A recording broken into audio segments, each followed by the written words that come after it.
Hello, everybody, and welcome back once more to Anime Yay or Nay. I am TheOutbackAl. I'm Chibi Noob. I'm NB Jitters. And I am CheerandCosplay. And we are back with one final movie this week. This week, it was my movie! What did I pick? What did you pick? What did I pick? Oh, God. Oh, God. Mm-hmm. I remember. It's The Girl Who Leapt Through Time. I like this movie. I enjoy this movie very much. I saw it a very long time ago, and it was nice to revisit it again. Have you guys seen this movie before? Yep. Right. No, this is my first time. Really? I don't know. Chibi, correct me if I'm wrong. Did we see this at the same time in Anime Club back in the day? So I can't remember whether or not I saw this the first time with my freshman year roommate in our dorm room, or if we watched it in Anime Club. Like, what year would that have been for you? Dude, do you think I remember years anymore? I have trouble remembering the months. Well, because if it was, like, your sophomore year, it couldn't have been the same time. Genuinely, it hurts me so much to say this. It's been so long since I've been in school. I don't remember. Why are you choosing to hurt me like this? Well, because the thing is I can't remember if it was this film or if it was the centimeters per second movie. 5 centimeters per second? I think that... Yeah. We did watch that, but I think that was later, though. We watched a lot of things. It was a good club. Yeah, we did. Well, because I think I watched both of those movies freshman year, but I can't remember if I watched both of them with my roommate or if I watched them at different times in Anime Club. All right. Well, I suppose the big thing is to say that we've both seen this. So, yes. For Envy, you said you hadn't. Cece, you said you have no idea. Yeah. While we were watching it, like every other scene, I was like, I feel like I've seen this. And then the off scenes, I'm like, I have no recollection of this. I cannot tell you where this movie is going outside of just guessing. Does it feel like you were in a time loop? Yeah. Oh my god. Like somebody else was jumping through time around me. I was just getting deja vu. Oh my wow, god. It's like it was yesterday. Yeah. So it is possible that somebody was watching it while I was asleep, so I was kind of getting it through osmosis, or Kozi was saying that this is Makoto Shinkai? No. Mamoru Hosoda. Okay. If it was a Shinkai film, I think it would be... I think simultaneously very different, but also very similar in a way. I don't know. Yeah. We'll get into that as we go a little bit. I mean, whoever it is, like, they have a pretty distinctive art style. Oh yeah. Yeah, absolutely. We've watched some of this guy's movies before. Mm-hmm. Like, it is possible I'm just thinking of other ones and he had similar shots. Yeah. So Envy, what were your initial thoughts on this? I thought it was pretty good. I liked the film. I didn't love it, but I'm glad I watched it. I thought it was a good film. I'm realizing this now that we're recording this and it's going to come out the day after Groundhog's Day. Yep. Which is weird. I did not intend that. Yep. But you know what? That's fun. That's why I made that comment. It's like it was yesterday. Oh, okay. Cece was getting deja vu. I did not realize this, and that probably doesn't mean anything to some of the people who are not from Pennsylvania, but yeah, Groundhog's Day, look up the movie, because it's really good. and it's like this, but not an anime, but also very much an anime. I mean, Groundhog Day is a national holiday, it's just that we have the most famous groundhog in our state.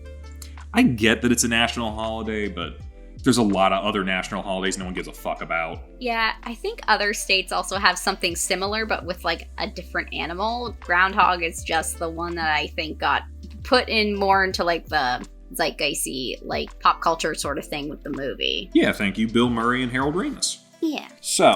Harold Ramis is in that? Well, he was the director, I believe. I think. I need to watch it. Oh, God, I'm gonna... Wait, you haven't seen Groundhog Day? No. Oh my god. I haven't either. Oh my god, who the fuck are you people?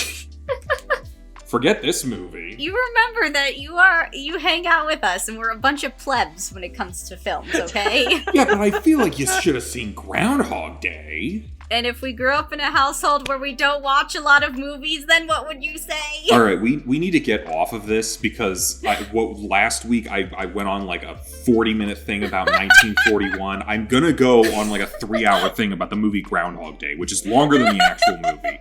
Girl Who Leapt Through Time. Let's talk about that. Oh my god. Okay.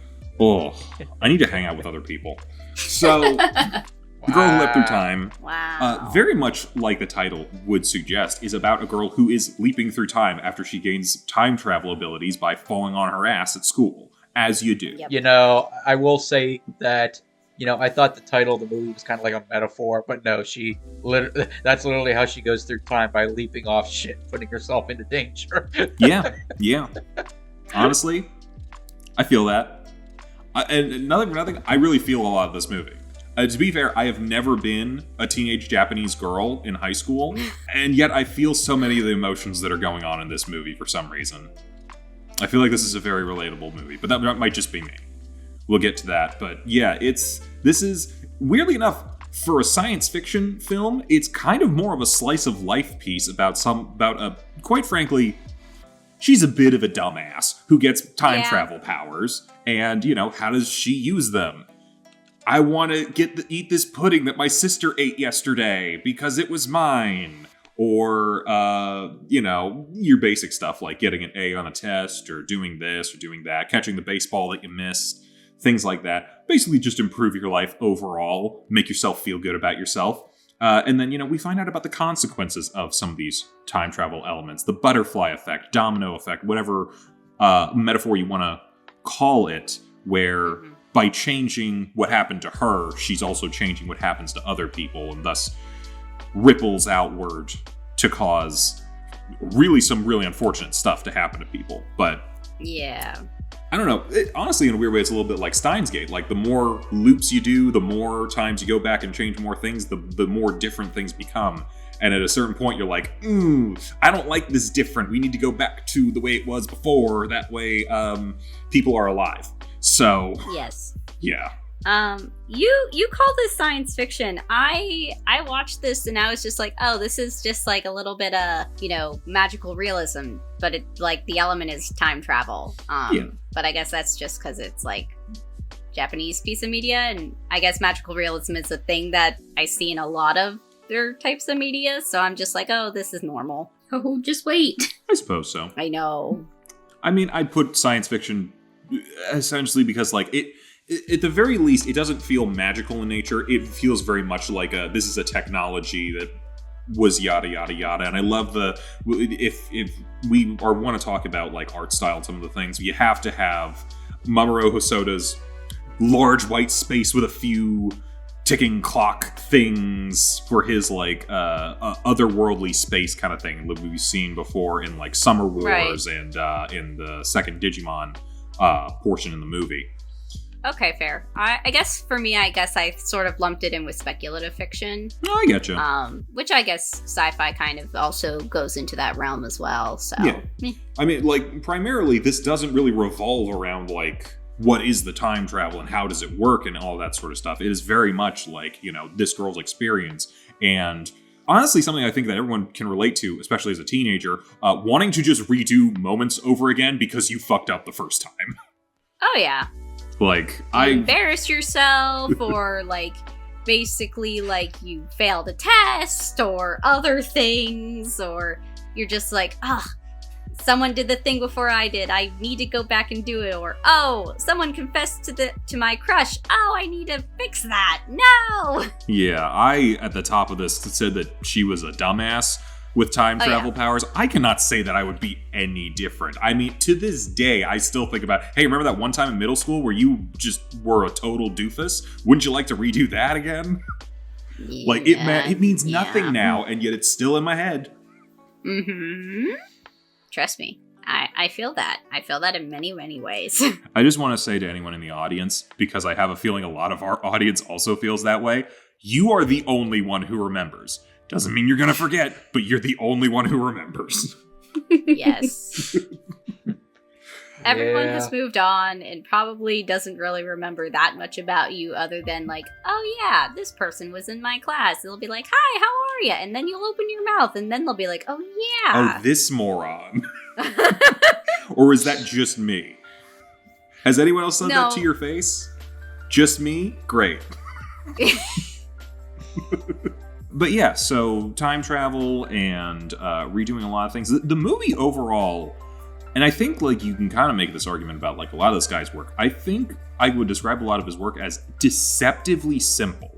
Like, on the surface, it seems so simple, but as it keeps going, the plot really does become strangely intricate in how it's, like, in how the events stack on top of each other, how one thing leads to another, and how you have to redo things, and then you think you have redone it correctly, and ultimately there was, like, always those little key details that you forget about until they become so important that they're impossible to ignore. And I think that's honestly really great. I think I'm struggling for an example, but I feel like I do see that in other elements of his work. I think the one that I've definitely watched the most has been the Digimon, the second section of Digimon the movie, our war game. And like little details here and there, like, oh, this thing happened, or that thing happened, or we had this going on, and this caused this thing. And it's all kind of comes back at the end a little bit in ways that you don't always expect. I do like that. And I also think it's kind of reflected in his style. I think he might have one of the most expressive character design, like, animation styles.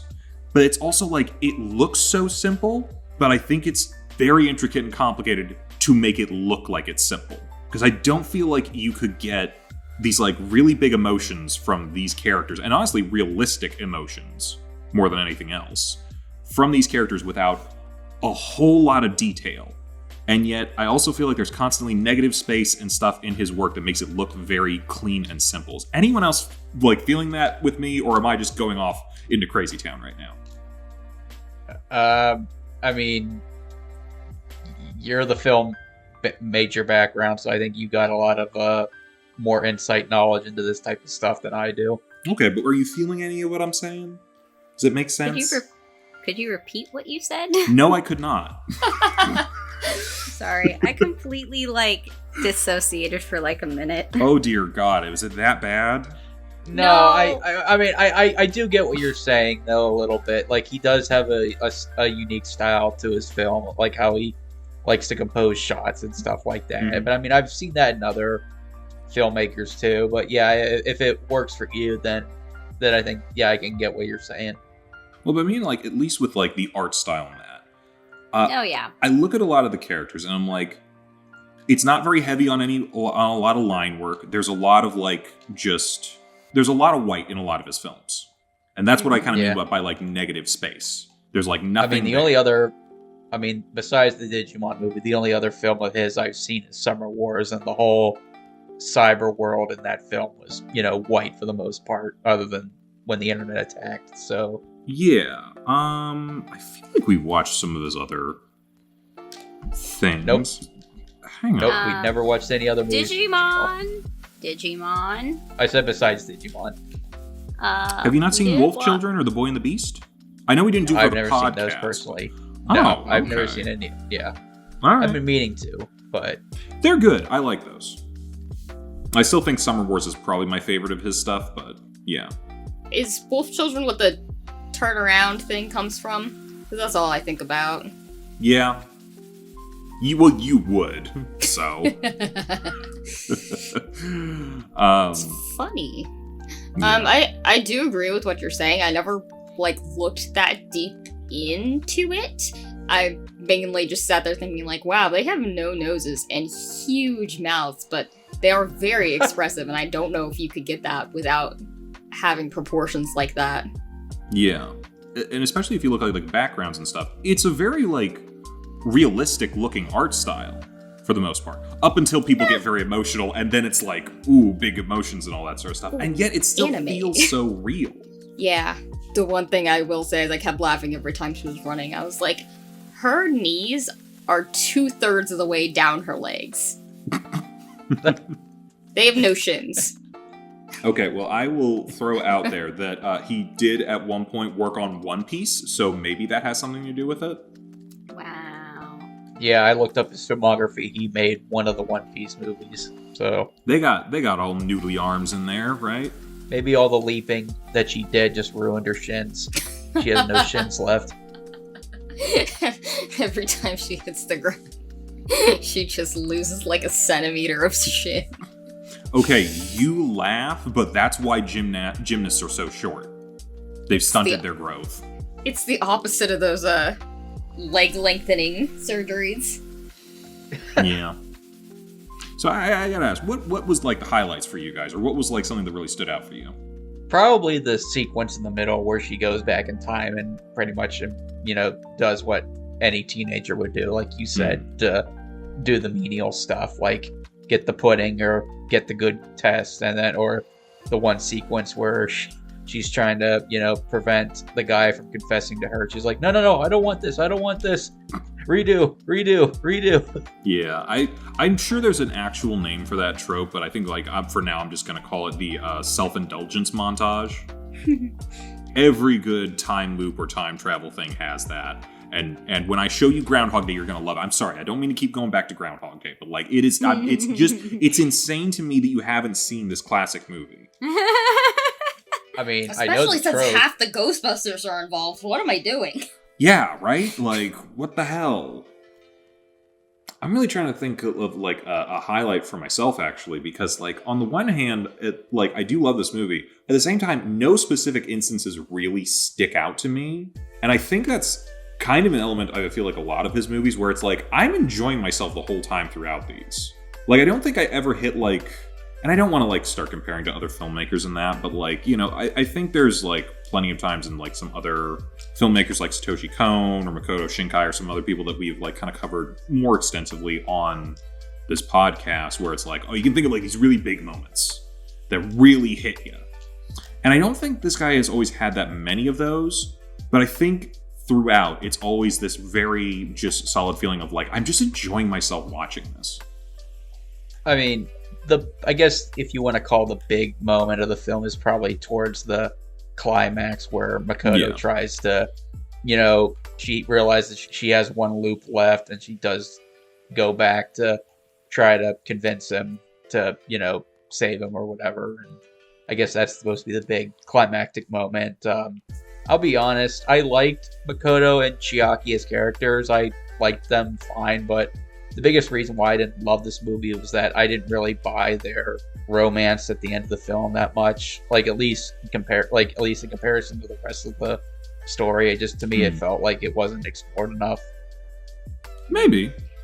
Yeah, I agree with Envy. I think for me, like, this film is fine, but I feel like the movie is definitely way more about the time travel shenanigans, and we don't really like get a full sense of their friendship, I don't think, to even sort of like get me to kind of root for them to get together. And I guess for me, like, I remember the first time I watched the movie that I was kind of like, I was like, this is okay, but I feel like I guess for me, it's like there's time travel like used as like an element in a story, kind of when we go in the direction of like, oh, shit happened, let me try to fix it, and then it just messes more stuff up. I feel like there's not really a whole lot you can do with it, because that trope is just sort of like, you kind of know how it goes. Yeah, everything gets messed up, but then it all gets put back to the way it was. And I don't know, I guess I just find it sort of predictable. There's not a whole lot of wiggle room with it, to be fair, once you actually get to the end of it. They all inevitably kind of become like the monkey's paw kind of like thing. Yeah, I can kind of feel that a little bit. Yeah, so I guess for me, like, these kinds of time travel, like, plot lines, I find them a little boring. Sorry. No, you don't have to be sorry about that. I'm not going to disagree with you. I feel like I'm trying to think, because I know time travel's been used in a bunch of things, but I feel like we always go back to a very small number of time travel, like, at least for, like, let's say movies, as an example. Mm-hmm. What are the big time travel movies? We're going to bring up Groundhog Day again, you motherfuckers. Yes. Groundhog Day, for sure. Back to the Future, Terminator. Yes. Yeah. And, I think those are the three biggest ones, probably. I can think of other movies, things like Looper, 12 Monkeys, and there's a couple other ones like that. But I mean, there's movies that aren't time travel movies that have time travel in them, so... Or have, like, elements of, like, time dilation. Like, the one movie I think of with time dilation itself, where it's like, yes, he's still in the future, but he's sort of going back in time a little bit, because fifth dimension shenanigans is Interstellar. Yeah. But I feel like the ones that it's usually a small number that we like readily go to, because I feel like, yeah, to some degree, this is a little bit difficult to always be like really interesting or really entertaining, or even like especially if you look at, because you were saying about like the monkey's paw element and like you always want to reset things and that. Even in some of those, even like the good ones that we constantly remember, like Back to the Future or something, Back to the Future 2 is also kind of like hey, I went back to change a thing, and then bad thing happened, now we have to go back and change it again, kind of reset sort of thing. I mean, they often say that time travel is one of, if not the most complicated things to write about in a movie, because it could easily not make sense. And even, like, I love the Back to the Future trilogy, but if you stop and think about it for like 10 minutes or so, you're going to find some plot holes. I just choose to let the movies be entertaining enough to where I don't really care about it that much. But other movies that have time travel that, have plot holes with their time travel, you kind of, it's like, how do you make it work half the time without destroying everything? And that's kind of the element of it. And especially... Go ahead. No, I was just my last little bit was like, I think I would have liked this better had they not shoehorned a romance into it. Okay, that's my thought. Go on. And I think as far as like, you have difficulty because I think a lot of times the time travel is usually never the crux of the actual story. It's usually whatever the characters are doing, like why something is happening and what the theme is going on there. So I think that might be kind of why a number of time travel stories tend to be forgotten, is because maybe they just didn't have interesting characters to go along with them. True. I mean, like, when you think about the ones that we constantly go back to, you gotta remember Phil from Groundhog Day. You gotta remember Marty and Doc. You gotta remember Sarah Connor and John Connor and Kyle Reese and especially Arnold. Like, those are really memorable things in movies, honestly, that aren't really about the time travel all the time. Nope. So, and then you have ones that are like that fucking Harry Potter sequel from how many years ago that are like, why is this happening? What, the Cursed Child? Yeah, man. I didn't know that had time travel in it. Oh, it's the main story. Like, it's... I'm sure the stage production was a sight to see, because some scenes seem really interesting from like how would they make that kind of thing? But the story is fucking trash. That's fine. Gotcha. Yeah. I mean, I know a lot of people didn't like that, so yeah, I guess I didn't realize it was a time travel story. Yeah. Why did you shoehorn a time travel story into my Harry Potter thing? I don't know. I'm going off on too many tangents at this point. But yeah, time travel is difficult. So I'm not surprised that like there's not always going to be like a thing of like... Yeah. So I can kind of get where you're coming from. Yeah, kind of along the same lines. I feel like a lot of... how do I put this? It's difficult because time travel's complicated. It's like in a lot of sitcoms where like something big and exciting is going to happen, but it won't actually happen because then the dynamic of the show will change and they want to keep it episodic. Right. Like, all I can think of right now is Zach and Cody. Like, they went on a game show. Yes. And they were gonna like win all this money and go to Hawaii. I'm like, but they're not actually going to win because that would like change the whole premise of the show. And I feel like a lot of time travel stuff does the same thing. Like, they end up right back where they started. And for like movies, they don't have to. That's they could go somewhere else. And a lot of them just choose not to. I mean, I think it kind of depends on the type of story that it is. Because in a number of, like, I feel like most situations are like, for time travel movies, are like this girl situation. You accidentally stumbled into time travel, and now you're trying to do stuff, but you're also trying to not fuck up. I mean, that's the whole point of Back to the Future, is don't fuck your mom. Yeah. Well, Back to the Future did change. I've only seen the first Back to the Future, but he did change his situation. He did, and so you can have that. But I feel like a lot of times whenever this time travel thing does come up, because it's often an element of this was an accident, a lot of it is, I changed something, now I need to change it back. Because, like, I'm thinking of, like, some other one that we watched on here, Edge of Tomorrow, which is Groundhog Day, but an action movie. I mean, things do change by the end of it. Yeah. Because like they had to save the day. Had things reset, had they been like, no, let's go back to the way things were, that'd be a real dick move. I kind of feel what you guys are saying about at least the relationship between Makoto and Chiaki. Like, I like them as characters, and I forget the third guy's name, but I like their Kosuke. I like their trio of friendship. It's just Yeah.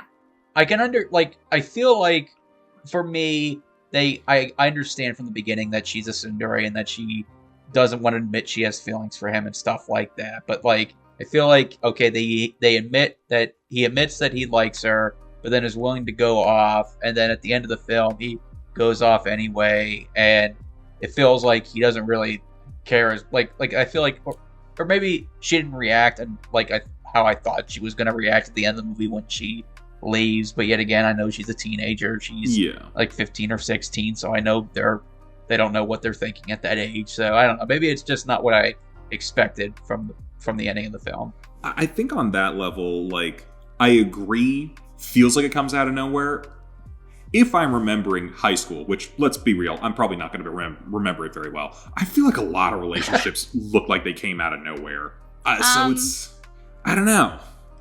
I mean, I don't know. I think it's just sort of like, it's shoehorned in, but even then, it's kind of like he leaves. So it's just kind of, I don't know. I guess it's just kind of like, eh. I just realized he's a manic pixie dream boy. I don't think you're wrong.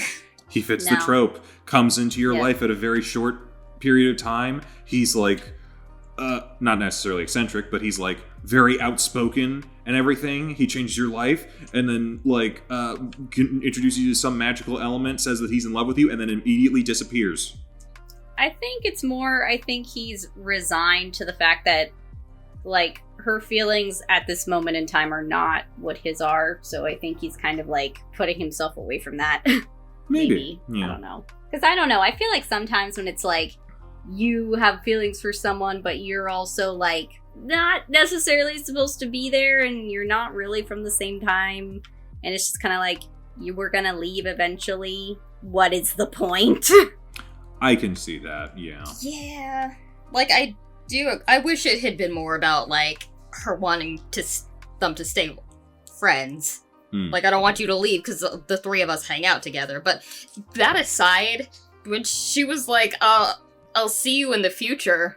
Like, what, when you're like 30 and he's still a teenager?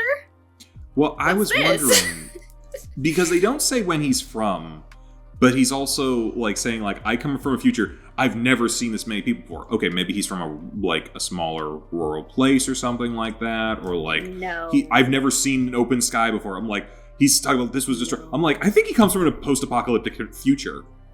Yes. How far in the future are you? Is this we should be worried about this, or this like, oh, I'm gonna be like 100 when we meet again? He's probably like from one of the last little like pockets of humanity on the planet. Oh god. Okay. Which is why he doesn't know what the fucking sky looks like. Yeah.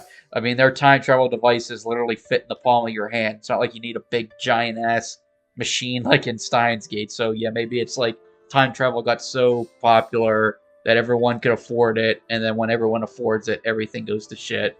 I mean, I like to go by the Hitchhiker's Guide to the Galaxy theory of time travel.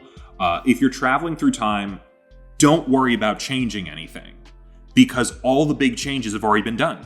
Think about it. Anyway. Yeah. That's just going to hurt my brain. I don't want to think about that. Honestly, that's kind of the thing. That's kind of the whole point of the book. Don't panic. It's fine. What theory of time travel does everybody subscribe to? I subscribe to shut up and leave it alone. Multiverse, I guess, for the most part. Have they been able to prove that one yet? I don't know. The only one that logically makes sense to me is the one that's in, like, Prisoner of Azkaban. Like, if you try to change anything, you have already changed it. Oh, bootstrap theory. That's how Terminator works as well. Except the further on in the series they go, they decide to throw that out the window because why should we have consistency? Okay. Everybody just ignore anything past T2. Nah. I couldn't get through Steins Gate because I could not wrap my head around how their time travel worked. I mean, that's multiverse theory. Yeah. I mean, banana, microwave, what's not to get? Exactly. See, now that is a Hitchhiker's Guide to the Galaxy explanation. Banana, microwave, cosmic goo. Whales falling from the sky. Come on, everybody. We're going to the restaurant at the end of the universe. What happens at the end of the universe? What's a napkin? What's a napkin? It's like a Big Bang, but in reverse. You get it. Yes. Everything just, it's like a rubber band. Yeah, they're like, Right well, back together. hang on, how does a Big Bang work in reverse? Okay, imagine you have a giant tub full of sand, and it's over a giant black canvas, and you dump all the sand out onto the canvas. Now just imagine it in reverse. I don't know. There's something about just like weird British. I think we've surpassed anime in level of nerdiness.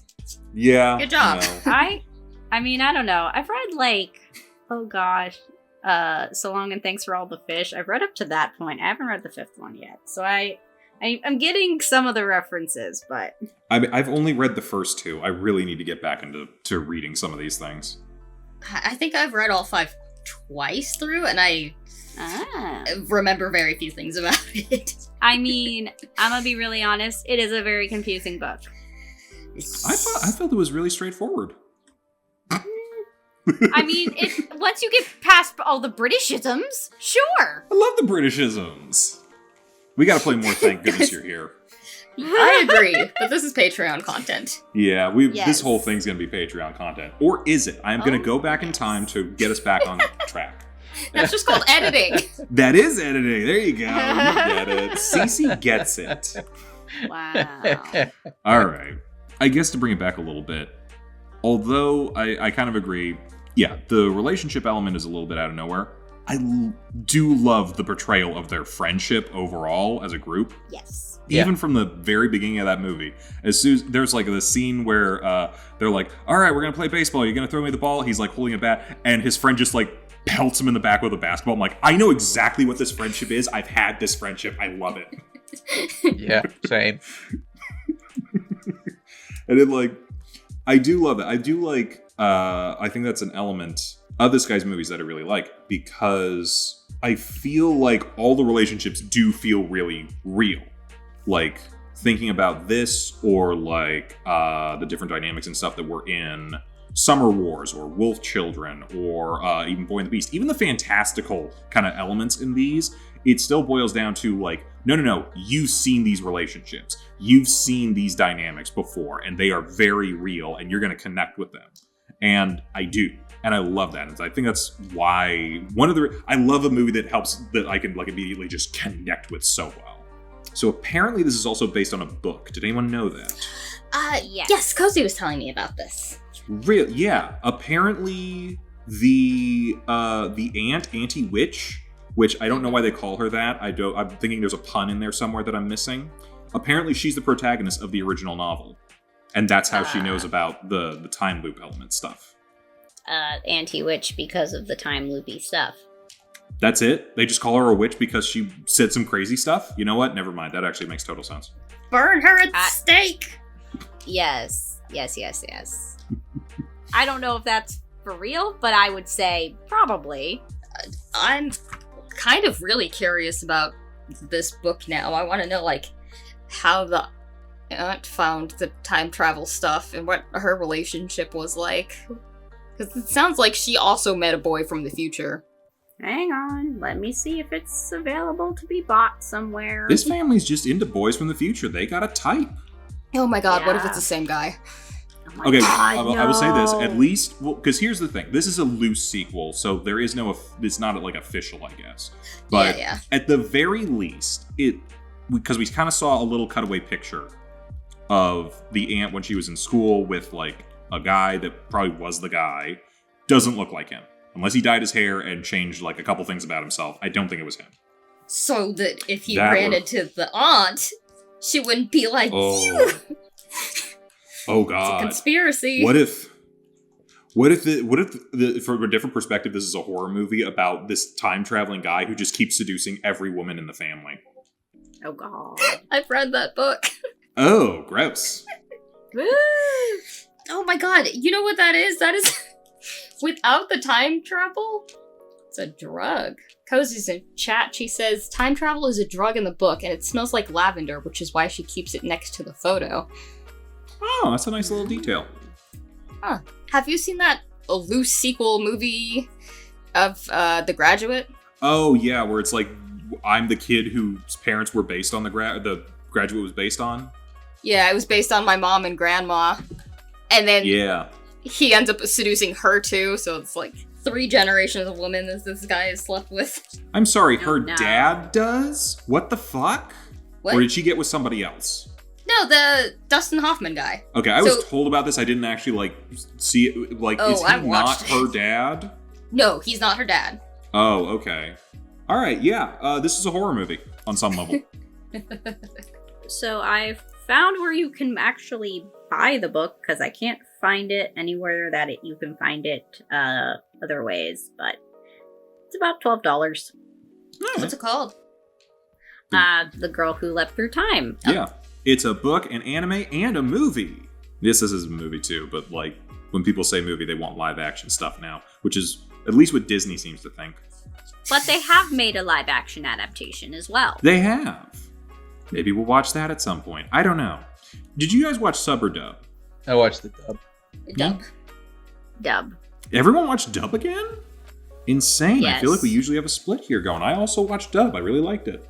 I think we've all realized we are multitasking and dub is easier. I mean, I don't multitask. I just looked at the, I forget what I did, but I think I was like, it's a mid-2000s movie. Maybe the dub will be alright. Oh god, they're I all don't know. Canadian. Yeah. What the hell did I like about this? I don't know. I guess it is an ocean dub, so... Yeah, I'm trying to think. Was there anything else you guys wanted to talk about in regard to this? Not really. At least not on my part. I still like the movie. Like, I didn't want to dog on it too much. I still enjoyed the movie. I just didn't. It's not, in my top 10 favorite of all time, but I still enjoyed it. Honestly, at a certain point, when you, like, have watched a lot of movies, it is a hell of a thing to get anything in a top 10. So, don't ever feel bad to be like, well, this isn't my top 10. Very few things should be. That's why it's the top 10. That is fair. I'll say I got a similar vibe watching this as I did when I was watching Rascal Does Not Dream of Bunny Senpai. Yeah, I've Rascal not Does watched Not that Dream yet. of Bunny Girl Senpai. It's a stupid title. Don't think about the title.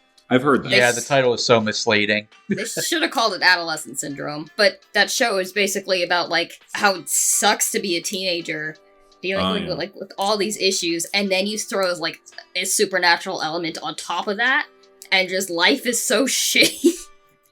But I think because it was a TV show, it did it a lot better, at least to me. Like, it conveyed the message a lot better. It gave it time for the characters to interact with each other and work out the problems in a natural manner. At least that's how because I've seen the whole series except for the last movie that came out, so I really enjoy it. I mean, I haven't seen it, but I generally think anything where you're introducing certain kinds of topics, like, definitely is better done when it's a more drawn out medium.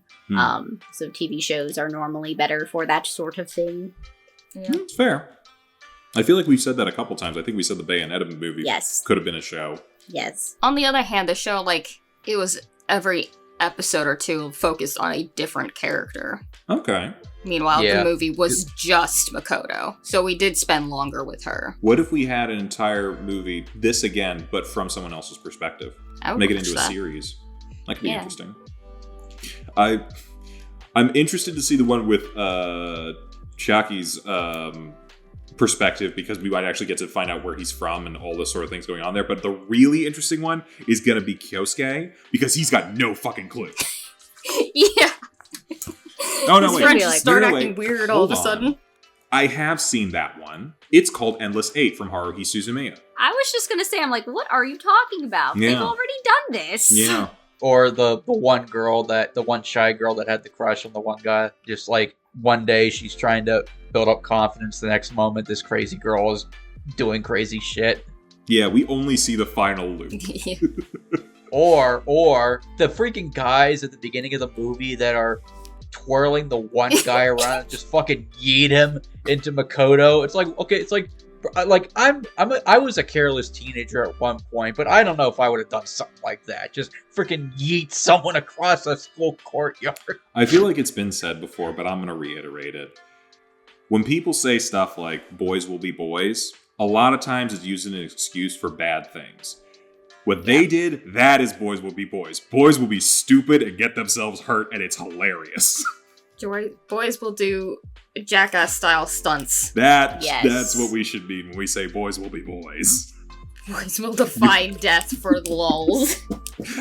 I mean, I feel like this is like not people the younger generation are gonna know, but anytime you're about to do something stupid, you have to look right at the camera and say, "Hi, I'm state your name and welcome to Jackass," and then jump off something. I mean, there was a Jackass movie that came out 4 years ago, so, you know.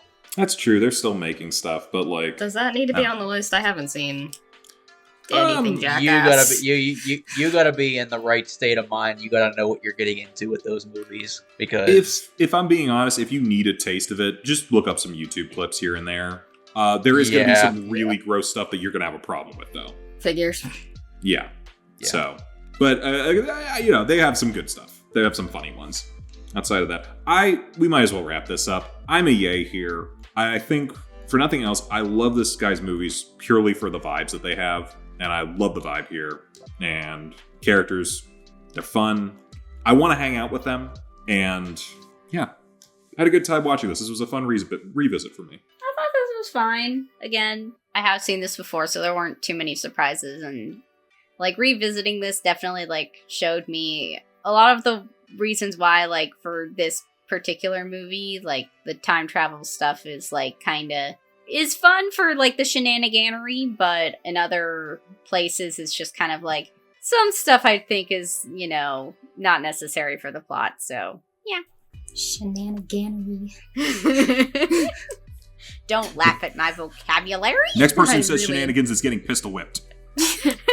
Hey, Fargo, what's that restaurant you like with all the shit on the walls? You mean shenanigans? Oh! You're talking about shenanigans, right? Put those away! Oh god, have you guys not seen Super Troopers? No. Fuck all of Does you, my this god. surprise you? At a certain point, yeah, it does. No, but I did just see that clip in a meme, like, Reddit compilation video. I was wondering what it was from, so I'm like, I know I'm missing something here. I'm just gonna have to. We're going, and you're not gonna get this reference, but I'm gonna Clockwork Orange you all, and we're gonna watch a ton of movies. I read the book, so I do get that reference. Thank you. Okay, reader. Guys, this is the reason why Al can't sleep at night, because we don't know anything about movies. I am just lying there staring up the ceiling. They haven't seen fucking Groundhog Day. They haven't seen Super Troopers. What the fuck is wrong with their lives? I do progressively get more high pitched the angrier I get. That is a thing. Fun thing for the listeners, we played the Blockbuster game over the weekend. We did. And it drove Al insane. I had fun. I thought that was fun. I think it drove you insane how few we could get correctly. Yes. I don't know. I think we did all right. Well, that's because your team won. Yeah, that's why. Are you surprised? No, because you had 2 film buffs on your team. Fine, alright. Give your yays and nays. Or did everybody already go? I've lost track at this point. No, Chip went. I'm a light yay. I enjoyed the movie. I'm a yay as well. Few complaints besides the knees. The knees. And the fact that you didn't know whether you were in a time loop or not. Yeah, that too. Maybe that helped with I don't immersion. know if that's... Yeah. I think that did kind of help. I was like, okay, I feel this, because I don't know where I am in space and time right now. Oh god, that's just living in your 30s at this point. Yeah, we're almost there. Don't remind me, I'm already there. We know. So am I, man. Happy belated birthday, our friend. Hey. Alright, well, that's about it for this. We got a tournament coming up. We got to talk about it. Yes. We've already mentioned to everybody what all the contestants, shows, tournamentees, whatever, fighters, I don't know. are going to be. So let's talk brackets a little bit, because we broke things down into brackets because we were going to have to break things down into a bunch of brackets because we got, again, 32 shows that we're going to be watching. So we broke them down into 8 brackets based on themes, and then 4 shows per bracket are going to fight each other, and then eventually they'll fight other people in other brackets. So let's break it down. We got dynamic duos, which these shows are things that primarily revolve around 2 central characters. We got Revolutionary Girl Utena versus Pretty Cure. We got Panty and Stocking versus the Demon Girl Next Door. After that, we got Locked and Loaded bracket, which is mostly about stuff that's like, okay, you're going to war in some form or fashion. Some of these categories are a little loosey-goosey, but yeah, we got Shakugan no Shana versus Magical Destroyers and Granbelm versus Magical Girl Spec Ops Asuka. We're going to be watching all 8 of those shows next week for the first thing, but we're going to go through some of the rest of these that we're going to be doing. Next, we got Theater Kid Energy. This has anything to do with musicals or feels music related. So we have Princess Tutu versus Mermaid Melody Peachy Peachy Pitch, and Magical Girl Lyrical Nanaha versus Magical Do Re Mi. I don't actually know if those two have anything to do with music, but they have musical elements in their name, so good enough for me. That's got big Theater Kid energy. We have the Sup Bra category. This is for your token magical dudes. They are rare, but they happen, and boy, what are they? So we got Shugo Chara, which I guess includes some magical dudes. Don't really know much about it. Magical Girl Ore, which involves, again, turning into a magical dude. Is This a Zombie? And Cute High Earth Defense Club Love. All magical dude stuff. After that, we got the Collect 'em All 2, Electric Boogaloo. These are shows that have to do with finding and collecting items or capturing things or all sorts of, feels very Pokemon-esque. So we have Card Captor Sakura, Wedding Peach, Saint Tail, and Phantom Thief Jean. Which, if we're hitting a point where you're like, I haven't even heard of some of these shows, guess what? Neither had we.